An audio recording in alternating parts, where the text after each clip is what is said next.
Hunting, bakit ka nandito, Daddy? Hunting, ito. Bakit ka tinatawag na Daddy, Suyu? Anak ko siya. Tinatawag mo siya. Kakaiba. Paano naging handa si Lee Hunting na maging tatay ni Leyley? Hunting, 7 taon na ang nakalipas. Ako ang kasama mo, hindi si Sully. Ang batang babae na ito, hindi siya ang anak mo, Miss Suyu. Ayon sa DNA test, si Leyley ay anak ni Mr. Lee. Anak niya talaga.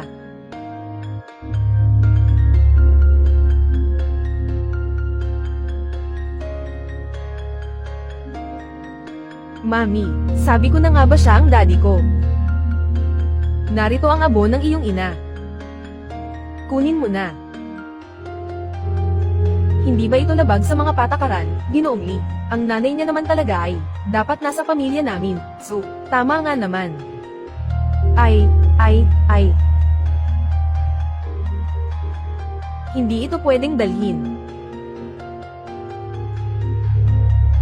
Ibigay mo sa kanya. Hunty, huwag kang magpapaloko sa kanya, Tara na. Hunty. Oy. Mama, Papa, mag-isip na kayo ng paraan. Oy. Sumama ka sa akin. Mr. Lee, salamat sa pagtulong mo sa akin ngayon, pero nagkamali ka. Hindi anak mo si Leyley. Maaaring mali ang resulta ng DNA test. Nagdududa ka ba na magkakamali ang ospital ko? Sully, sasabihin ko sa'yo.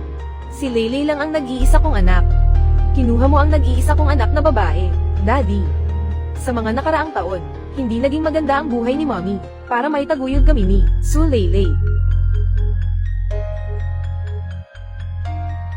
Alam na ni Daddy. Sa hinaharap, siguradong gagawin niya, para mabigyan ka ng magandang buhay. Sumama ka sa akin. Ayokong ulitin pa. Hindi pwede. Sa kapangyarihan ng pamilya Lee, kung aagawin ko ang bata sa kanya, wala akong laban.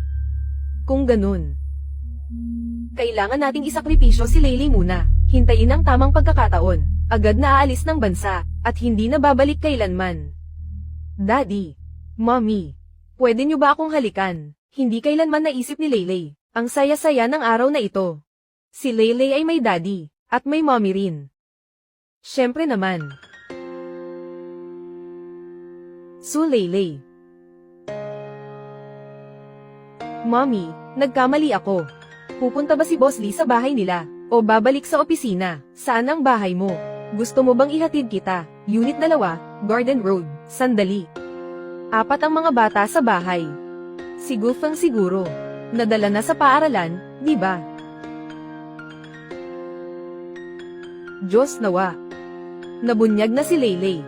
Yung natitirang mga bata, huwag na huwag silang mabubunyag ulit. Bakit? Huwag mong sabihin sa akin, nakalimutan mo ang lahat. Pati sariling pinto ng bahay, nakalimutan mo ang password. Teka. Kakauwi ko lang sa bansa. Nakalimutan ko na kung aling pintuan ang sa amin. Parang ito yata, tignan ko nga.